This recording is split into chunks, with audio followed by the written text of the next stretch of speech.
and his newest book just came out 8 days ago called The Internet of Money, which is a masterpiece to read. Please help me welcome Andreas Antonopoulos.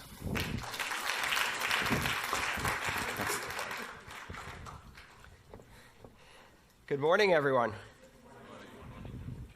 Let's start with a quick poll here. How many of you have used a digital currency like Bitcoin at least once? And how many of you own Bitcoin at this moment, or any other digital currency? Okay, we can fix that. If you like, later on today, come find me. I would be delighted to demonstrate to you how to set up a Bitcoin wallet on your smartphone, and I will give you your first fraction of a Bitcoin, not a whole Bitcoin, and show you how a transaction works. Because Bitcoin and the digital currency revolution it has started is best demonstrated and experienced than explained. It's actually very difficult to explain Bitcoin. I've spent the last 5 years learning how to explain Bitcoin. That is my full-time job. Unfortunately, the developers keep making new stuff, which I then have to explain all over again. So, for a moment, forget everything you think you know about Bitcoin. Forget everything you've heard about blockchain, and let's start from basics. In 2011, I heard about Bitcoin for the first time, and my reaction was exactly the same as the reaction of everybody else who heard about Bitcoin the first time, including its founder, and that reaction was, "Ha! Nerd money." That's probably just for gambling. 6 months later, I heard about Bitcoin again. And this time, I read the white paper that launched this system. And my background in computer science and distributed systems allowed me to see behind the illusion of what I thought Bitcoin was, and it blew my mind. In my life, I have now had 6 occasions in which I have become absolutely obsessed with a system of technology to the point of forgetting to eat, forgetting to sleep, and consuming as much knowledge as I possibly can. My first computer, when I was 10 years old, my first programming language experience, my first modem, my first access to the web, the first time I used the web browser, the first time I downloaded and installed the Linux operating system, and then Bitcoin. When I've discovered it, I spent 4 months consuming as much as I could, except food. I lost 26 pounds on the highly inadvisable diet of obsession. I have not emerged from that because I keep finding new layers of depth to understand this. And the reason it's so fascinating is because it isn't what it appears to be at first glance. Bitcoin isn't money. The blockchain isn't a system of currency. It is a platform of trust. It's not a company. It's not a product. It's not a service you sign up for. It's not a currency. Currency is just the first application. It is the concept of decentralization applied to the human communication of value. Because what is money? InQ told us it's an illusion.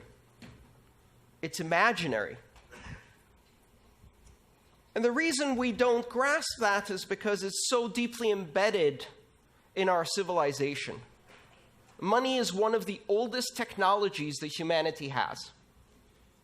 It precedes writing. How do we know that?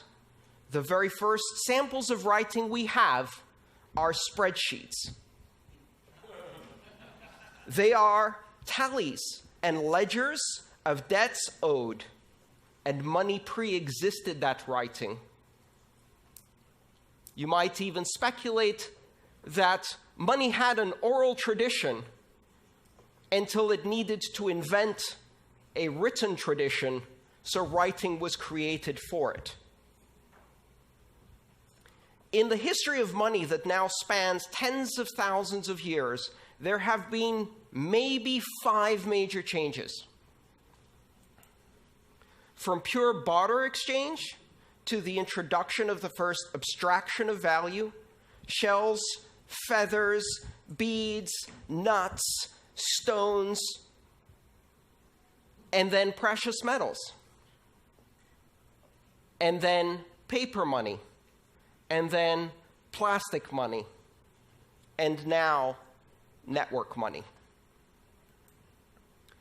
Bitcoin introduces a platform on which you can run currency as an application on a network without any central points of control, a system completely decentralized like the internet itself. It is not money for the internet, but the internet of money. And what is money?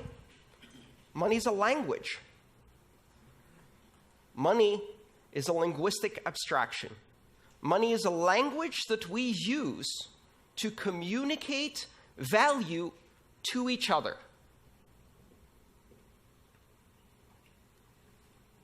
Money simply allows us to express value, and that value may have economic consequences, but it also has other consequences. We use money to express and create social bonds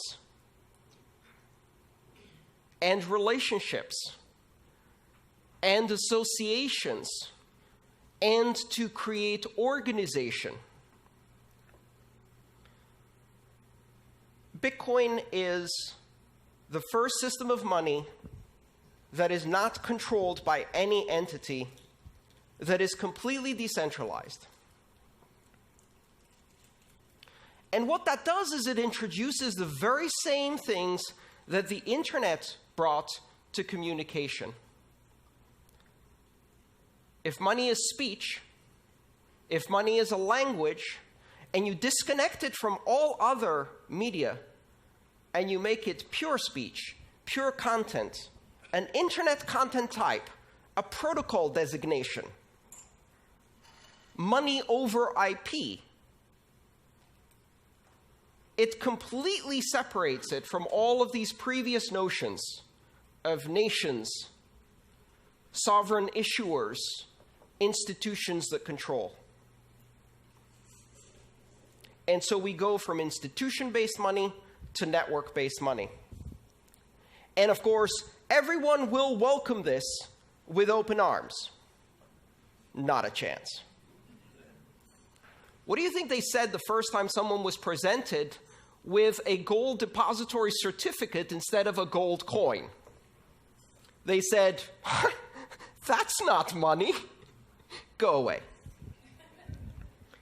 What do you think happened in 1950 the first time someone showed up at a motel and presented their Diners Club membership card and said, "I'll pay with this piece of paper"? That's not money. Go away. And now we're on the verge of a new transformation of money. We're on the verge of creating the first completely global, completely borderless, completely decentralized, and completely open form of money. One where you can build applications because this money is programmable. And you don't need to ask anyone's permission to launch an application any more than you need to ask permission to launch an application on the internet. And the only requirement to have a successful application on the internet of money is 2 interested participants. That is your market segment, and you have an application. and 1 million applications will flourish. When you push innovation to the edges of the network, when you remove the requirement for permission, what happens? Exponential explosion in innovation. The applications that could not be built on the old systems of money because they required permission, because they required a significantly large market segment, because they required adoption by many in order to be available at all. Now, none of those requirements exist. Anyone in the world can download an application or use even a feature phone with text messaging and immediately acquire the same powers that institutions of banking have today. And when I say anyone, that's only scratching the surface. Because, ironically enough, not only does Bitcoin and blockchain currency not recognize borders, it also does not recognize people. It doesn't matter if you're a person or a refrigerator or a self-driving car. Throughout the history of money, ownership of currency required personhood, either as an individual or as an association of individuals in a corporation. Bitcoin can be owned by machines. Bitcoin can be owned by software agents. Machines can pay each other. And that is not just about economic activity. It's the basis for market-based security systems. It's the basis for creating bonds of authentication between devices. It's the basis of new applications that have never been done before. Bitcoin and blockchain technology unifies the systems of money. Today we have systems of money for small payments, systems of money for large payments. We have systems of money for payments between individuals. We have systems of money for payments between companies. We have systems of money for payments between governments. Does that remind you of something? That's how communication used to be before the internet. We had systems of communication for pictures, systems of communication for letters, systems of communication for short distance and long distance, and the internet came and unified all of those. What the Internet of Money does is it creates a single network which can do a microtransaction to a gigatransaction in seconds, anywhere in the world, for any participant without permission. But if you just look at the application of money, you're missing the point. Because you can take the language, the building blocks of this platform, and use them to construct other languages that communicate value. Tokens, reward points, brand loyalty coins. Today there are over 1,000 digital currencies using the design pattern, the recipe of Bitcoin. Most of them are junk. Some of them are not. And over the next decade, we are going to see tens of thousands and then hundreds of thousands of coins. Some will have economic use. Some will simply be expressions of loyalty, affiliation. They will represent items in the physical world. The title for a house. The controlling key for a car that can be transferred from one owner to another, and 5 seconds later that owner can step into the car and drive away because the car can validate the new standard of ownership. We cannot yet imagine what applications we're going to build around this. But one of the interesting things we're beginning to observe is that money arises out of the social construct of Homo sapiens spontaneously. It even arises in primates. You can teach monkeys money. You can teach dolphins money. You can teach greys, parrots, money. And they will learn how to exchange abstract tokens for food and then use them to build social relationships. They'll also invent strong-arm robbery. Beat up the other monkey, take away its pebbles, eat the bananas. And we see that same thing happen in children. Toddlers invent money in kindergarten. Blocks and rubber bands and Pokemon cards and other little tokens, abstractions of value that they exchange to strengthen social bonds, to express loyalty and friendship, to learn about sharing. Children will be building currencies.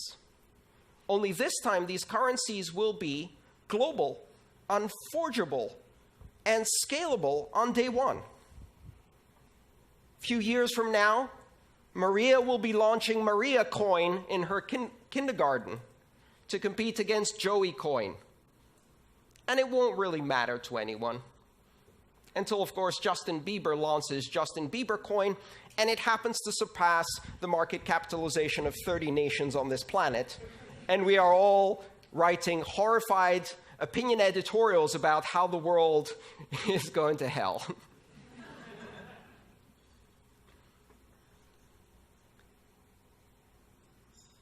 What's happening with this technology is astonishingly deep. And for certainly some of the companies in this room, it's a bit scary. Banking has never been the most innovative sector in the world because there is a very careful balance between innovation and the conservative fiduciary duty that exists in banking, that must exist when you control other people's money. And yet with Bitcoin, you don't control other people's money. In Bitcoin, I control my money. I have complete and total authority over my Bitcoin. It cannot be seized, it cannot be frozen, it cannot be censored, my transactions cannot be intercepted, and they cannot be stopped. And I can do so with almost complete anonymity, and so can anyone 5 minutes after they download an application, and money has changed forever, and banking has changed forever. The idea that you can proceed in the industry of money, in the industries of commerce, and maintain the same conservative attitude that has existed now for centuries, ever since merchants in Venice and Amsterdam started issuing depository certificates and providing banking services. That is gone. That is gone. You cannot operate closed systems that have borders and require permission to join at a rate of innovation that is controlled by the most conservative tendencies within your organization, because now you are competing with a technology that enables exponential growth, exponential innovation at the edges without permission by anyone in the world. And it's not about anyone in this room. Why? We represent the privileged elite. I can go onto a brokerage account, open it up online, and be trading on the Tokyo stock market within 12 hours in yen. That is the privilege that I have. 1.5 billion people have that privilege. 6 billion people can operate mainly in one currency and perhaps have some basic banking services. 4 billion people are significantly underbanked, and an astonishing 2.5 billion people are completely unbanked. They will leapfrog. They will never have a relationship with a bank. Every single child born today will never have a bank account. They will have a bank app. A bank app that doesn't give them an account, a bank app that makes them a banker, an international banker in an app. They will not be permitted to open a bank account until they're 16 years old. By that time, I hope they will have at least 6 or more years of experience with digital currencies. And I would like to watch them walk into a bank branch to have someone explain to them what 3 to 5 business days means. It is highly likely that children born today will never get a driving license because they'll have self-driving cars, but they will also never use paper money. Because by the time they get to an age where they really start using money, there is no paper money. It will seem as anachronistic as a fax machine or horse and buggy seems to us. Exponential innovation on a global basis, giving access to the other 6 billion. They have enormous need, and this system offers them a solution. It's not ready yet. It's nascent.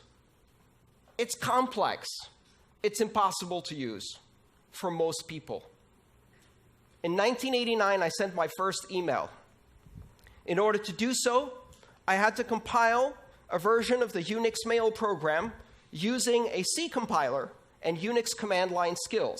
I had to set it up on the command line, type out my email, and that email was transmitted across the great internet in an astonishing 3 days.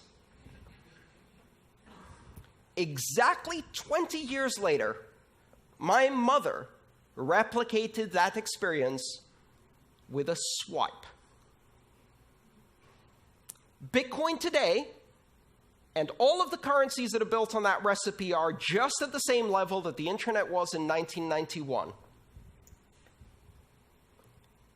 Only now we have the internet. And so the rate of exponential growth has already started. The innovation is growing at an astonishing rate. I spend every single day full-time trying to keep up with Bitcoin.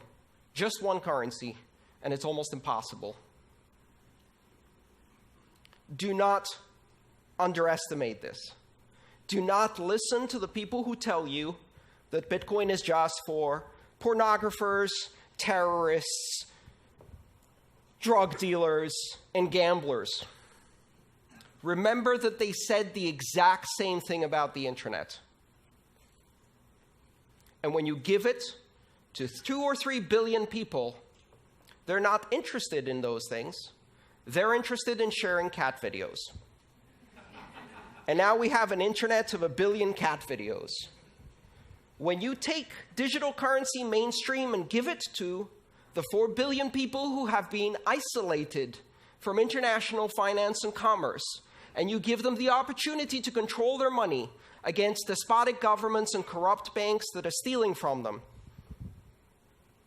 you give them the opportunity to control their future. You give them the opportunity to transact with everyone in the world, to own title on their own property in a fully transferable digital token that is recognized everywhere. Control over finance that cannot be seized, frozen, or censored. They will buy food, healthcare, sanitation, education, shelter, because that's what we do. And they will not be denied this technology. Do not underestimate where this is going. The Internet of Money was launched on January 3rd, 2009. It's coming. It's coming faster than you can imagine. It's deeper than you can fathom. It's more sophisticated than you can immediately understand.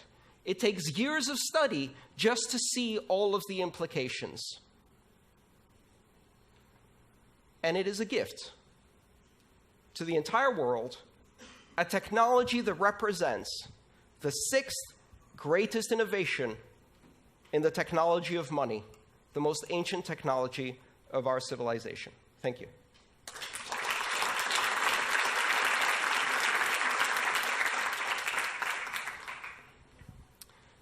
Shall we do some questions? We've got plenty of time for questions. Christian.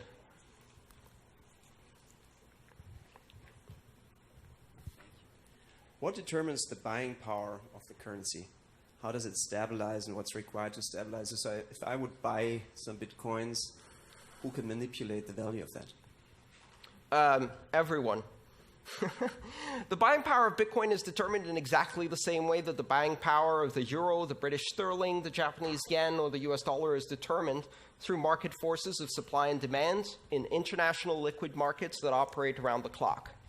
One of the fundamental differences is that Bitcoin trading never ceases. Has been going continuously for 7 years. The network never stops. Every 10 minutes, Bitcoin's heart beats, and transactions are processed.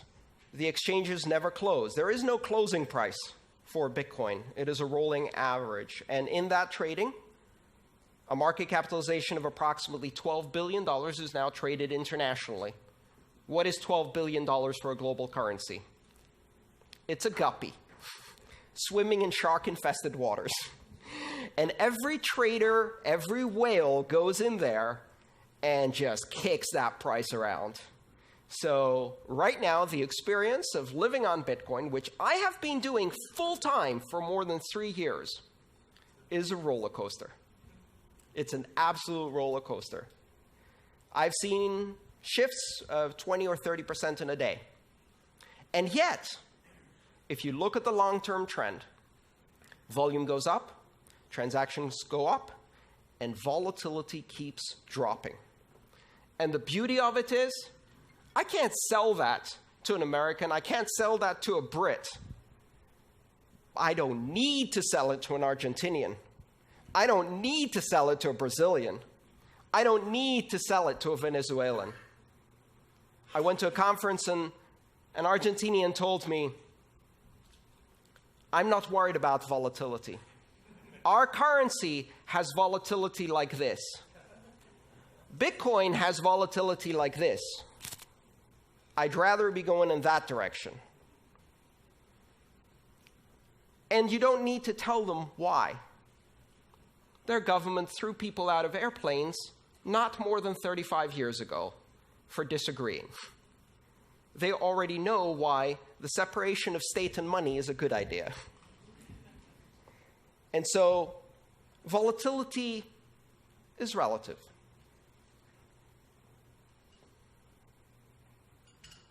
Any other questions? Come on. Yeah. Let's get a microphone to you. 1 second. Yeah, okay, so only one short... Sorry. Where are we? There you are. Sorry. Thanks. Great speech. Obviously, it sounded a little bit like one side of the coin. So we also read all these, big hacks, and I don't know, on Bitfinex, I think they stole 40% of the money. I think also this autonomous organization have been hacked, and all these things. Can you just reflect a little bit on the dark side of those aspects that might not win our full trust into this evolution? Absolutely. The steering wheel was not invented until 30 years after the automobile was introduced. Why? Because the first automobiles had 2 leather straps that you pulled left or right to move the car, to steer the car. They used horse reins to steer cars. That's called skeuomorphic design. It means keeping a shadow of the former past in your new system, failing to see the new dimension, and replicating the past. Here's a currency that is not centralized, where your money is your money. Your keys, your money. Not your keys, not your money. So what is the first thing we do with this new system? We build centralized institutions of custodial control that take other people's money and hold it for them. Well, guess what? The entire history of banking, the entire system of regulation and oversight is based on the simple, centuries-old understanding that when somebody else holds your money, chances are they're going to run away with it. And the entire system of regulation is designed to prevent that, and yet it still happens all the time. in hedge funds, in banks, in national currencies all the time. And so, of course, if you replicate custodial accounts, exchanges that take other people's Bitcoin and concentrate it, it happens again. Even worse, because there are no oversight and regulations in most of these spaces. The answer is really simple. Stop centralizing the decentralized currency. Stop trying to replicate the banking past in the future of money. And the important thing to realize is that security in Bitcoin is an emergent property that exists because of the decentralization of control and power.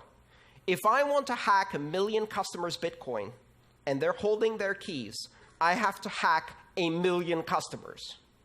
If they all give their keys to one person or one organization, then we've got a honeypot. A honeypot that attracts the attention of every hacker on the planet. And notice what's happened. Over 7 years, and with a market capitalization of $12 billion, Bitcoin is the largest cryptographic deployment in the world, the largest public key infrastructure in the world, the largest security honeypot in the world. And it is not secure because it doesn't get attacked. It is secure because it generates immunity by being attacked all the time, 24 hours a day by the most sophisticated attackers this planet has. And if you, in that environment, set up a centralized custodial exchange using PHP and MySQL, and you park a $150 million honeypot in there, you're inviting the sharks. Bitcoin banks get hacked. Bitcoin exchanges get hacked. Bitcoin has not been hacked and cannot be hacked because there is no point of control that you can apply pressure on. It's completely decentralized. All right, maybe one more question? Yes. Where does supply of Bitcoin come from? And how are you sure the market doesn't get oversupplied? The supply of Bitcoin is determined algorithmically based on a geometrically declining supply function, meaning that in the beginning, every 10 minutes, 50 new Bitcoin are created. So every block, the heartbeat, 10 minutes, created 50 new Bitcoin. This Bitcoin is used as a reward in a game theory-based security model that ensures that every transaction is independently validated by completely anonymous actors who have to stake electricity as a guarantee of the security work they've done. And if they succeed in doing the security work of validating transactions correctly, they earn as a reward, based on a probabilistic return, that reward, 50 Bitcoin every 10 minutes. That's how currency is introduced into the economy. Every 4 years, it gets cut in half. 50 to 25 in November of 2012. And this year in July, this past July, we had our second halving event, which was celebrated with birthday parties all over the world. And Bitcoin's reward went from 25 to 12.5 Bitcoin. As a system, it's designed to have a monetary policy that is purposefully deflationary and simulates the issuance of precious metals. It gets harder and harder and harder to mine gold at greater and greater and greater cost. And Bitcoin is the same. The idea being that less and less is issued over time. If you follow that geometric curve, at some point you reach the end. In the year 2141, Bitcoin is no longer issued. 21 million coins is the asymptotic cap. It will never reach 21 million coins. That is part of the protocol. It is an unchangeable part of the protocol, and it is a rule enforced by every system that participates in the Bitcoin network. It is meant to be sound money, but it's not the only monetary policy that exists. There are several other currencies that implement different monetary policies. The idea is really for Bitcoin to serve as a very, very solid reserve currency for many other things. Andreas, may I ask you one question? Please. What advice do you have to give to companies here who are from non-financial institutions about how they should take tactical steps to think about experimenting with the blockchain in terms of storing value?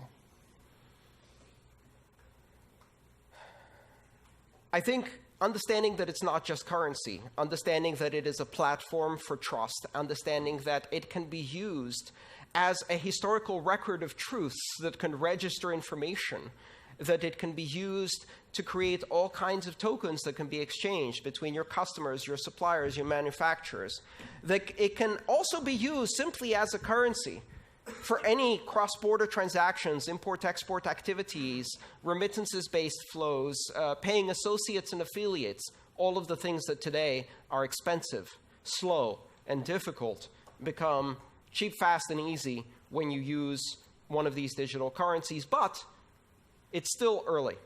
For now, learning about it. Here's the one important thing you must understand. You will hear a lot about blockchain. And most of what you hear about blockchain is not the internet of money. It is the intranet of money. The intranet is where you run front page and Outlook and antiquated software in a closed little enclave of your corporate backwaters with stale content and boring apps. And in the end, it's full of viruses anyway because you can't keep it secure. Blockchain that is not open, that is not public, that is not borderless, that is not open for innovation is not what we're talking about here. And that's a really important distinction. It may be useful if you want to run a clearinghouse between 3 banks, maybe.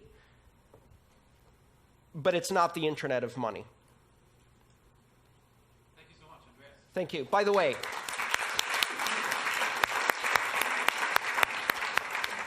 everybody who asked a question gets a free copy of my book. Come and see me in the back there. Thank you so much. Thank you.